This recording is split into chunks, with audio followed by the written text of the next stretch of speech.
Hi అండి, welcome to మాయ రుచులు. ఈరోజు రెసిపీ వచ్చేసి ఎంతో టేస్టీగా ఉండే నాటుకోడి కూర అండి. స్పైసీగా టేస్టీగా రావాలంటే ఇలా చేయండి. సండే రోజు స్పెషల్గా ఈ రెసిపీ చేశాను. సూపర్ టేస్టీగా కుదిరింది. ఇంకెందుకు ఆలస్యం, ఈ రెసిపీ అనేది ఎలా చేసుకోవాలో ఈరోజు వీడియోలో చూసేద్దాం. నాటుకోడి కూర మరింత రుచిగా రావాలంటే ఇలా చేయండి. ఇప్పుడు వీడియోలోకి వెళ్ళిపోదాం. ముందుగా స్టవ్ మీద కళాయి పెట్టుకొని 2.5 టేబుల్ స్పూన్లు ఆయిల్ వేసుకోవాలి. ఆయిల్ హీట్ అయ్యాక దీనిలోకి దాల్చిన చెక్క, 4 లవంగాలు వేసుకొని ఇలా ఫ్రై చేసుకోవాలి. అవి ఫ్రై అయ్యాక 1/2 కేజీ నాటుకోడి కూరలోకి 4-5 పచ్చిమిర్చి ఇలా కట్ చేసుకోవాలి సన్నగా. 2 ఉల్లిపాయలు కట్ చేసుకోవాలండి. ముందుగా పచ్చిమిర్చి వేసుకొని గంటతో ఒకసారి తిప్పుకొని ఇప్పుడు ఉల్లిపాయలు వేసుకుందాం. ఉల్లిపాయలు కూడా వేసుకొని ఫ్రై చేసుకోవాలండి. ఉల్లిపాయలు మొత్తం ఇలా వేసుకొని గంటతో తిప్పుకుంటూ ఫ్రై చేసుకోవాలి. ఇప్పుడు దీనిలోకి ఒక రెబ్బ కరివేపాకుని దూసి ఇలా వేసుకోవాలి. వేసుకొని ఇలా మళ్ళీ గంటతో తిప్పుకుంటూ ఇవన్నీ ఫ్రై చేసుకోవాలి. ఇవన్నీ ఫ్రై అయ్యాక ఇప్పుడు నాటుకోడి కూర వేసుకోవాలండి. ఇలా వేసుకొని గంటతో మళ్ళీ తిప్పుకోవాలి. ఇలా కిందకి పైకి మొత్తం బాగా మిక్స్ చేసుకోవాలి. ఇలా గంటతో బాగా తిప్పుకున్నాక దీనిలోకి ఇప్పుడు 1/2 టీ స్పూన్ పసుపు వేసుకోవాలి. 1 టీ స్పూన్ ఉప్పు వేసుకోవాలి. ఇవన్నీ వేసుకొని గంటతో మళ్ళీ బాగా ఇలా మిక్స్ చేసుకోవాలి. ఇవన్నీ మిక్స్ చేసుకున్నాక దీనిలోకి ఇప్పుడు 2 టేబుల్ స్పూన్లు అల్లం వెల్లుల్లి పేస్ట్ వేసుకొని మళ్ళీ గంటతో బాగా మిక్స్ చేసుకోవాలి.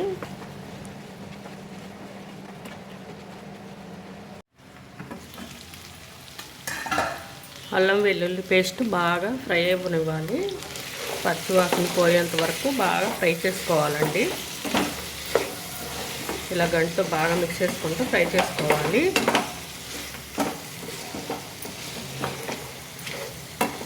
అల్లం వెల్లుల్లి పేస్ట్ బాగా వేగకపోతే కూరకి మంచి టేస్ట్ రాదు. ఒక 5 నిమిషాలు మూత పెట్టుకొని మగ్గనిద్దాం. 5 నిమిషాల తర్వాత మూత తీసి చూద్దాం. అల్లం వెల్లుల్లి పేస్ట్ కూడా బాగా వేగిపోయింది. దీనిలోకి ఇలా గంటతో బాగా మిక్స్ చేసుకొని ఇప్పుడు కారం వేసుకోవాలి.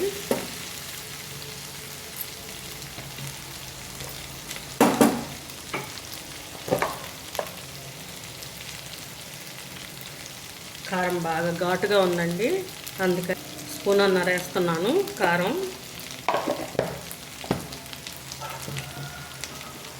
ఇలా కారం వేసుకొని గంటతో బాగా మిక్స్ చేసుకోవాలి. ఇలా బాగా మిక్స్ చేసుకొని ఈ కారం కూడా పచ్చివాసన పోయేంత వరకు వేగనివ్వాలి.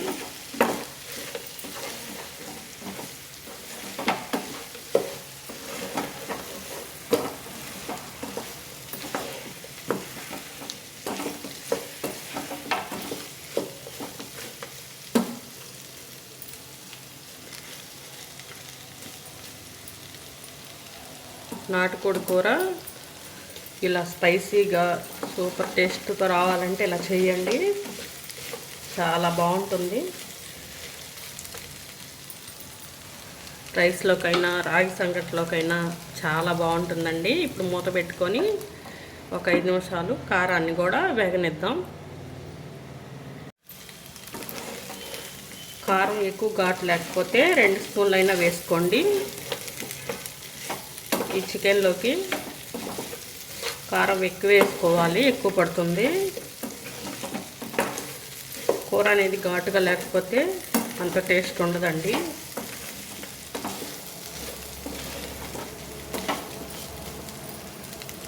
మధ్య మధ్యలో కలుపుకుంటూ అడుగు పట్టకుండా చూసుకోవాలి.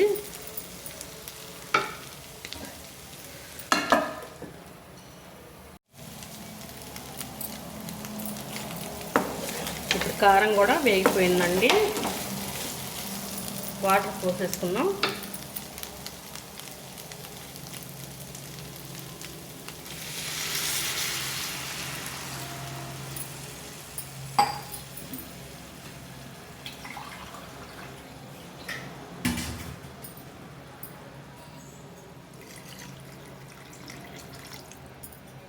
ఇలా వాటర్ పోసుకొని గంటతో మిక్స్ చేసుకొని మూత పెట్టుకొని ఉడికించుకోవాలి.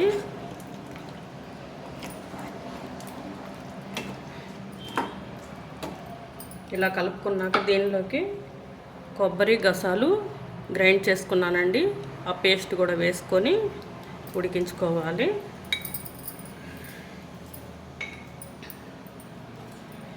ఇలా వేసుకొని ఇలా గంటతో బాగా మిక్స్ చేసుకొని మూత పెట్టుకొని ఉడికించుకోవాలి.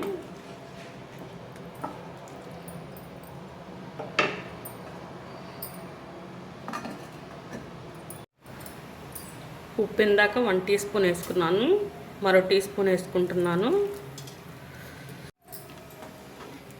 కూరలో ఉప్పు చూసుకొని సరిపోయినంత వేసుకోండి. వేసుకొని ఇలా గంటతో బాగా మిక్స్ చేసుకొని మళ్ళీ మూత పెట్టుకొని ఉడికించుకోవాలి. మధ్యలో ఒకసారి మూత తీసుకొని ఇలా గంటతో ఒకసారి బాగా కలుపుకోండి. ఇలా కలుపుకొని మళ్ళీ మూత పెట్టేసుకొని ఉడకనిద్దాం.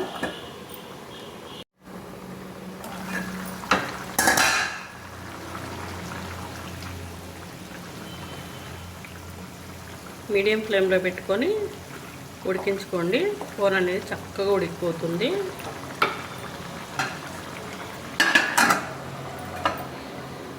కూర దగ్గర పడిపోయిందండి. ఇప్పుడు దీనిలోకి 1 టీ స్పూన్ ధనియాల పౌడర్ వేసుకొని గంటతో మళ్ళీ బాగా మిక్స్ చేసుకోవాలి. ఇలా మిక్స్ చేసుకున్నాక దీనిలోకి కొత్తిమీర వేసుకొని సర్వ్ చేసుకుంటే ఎంతో టేస్టీగా ఉండే నాటుకోడి కూర రెడీ అయిపోతుందండి. మీరు కూడా ట్రై చేసి మీకు ఎలా వచ్చిందో కామెంట్లో తెలియచేయండి. మా ఛానల్ని like and share and subscribe చేసుకోండి. మీ ఫ్రెండ్స్కి, మీ ఫ్యామిలీ మెంబర్స్కి షేర్ చేయండి. Thank you for watching.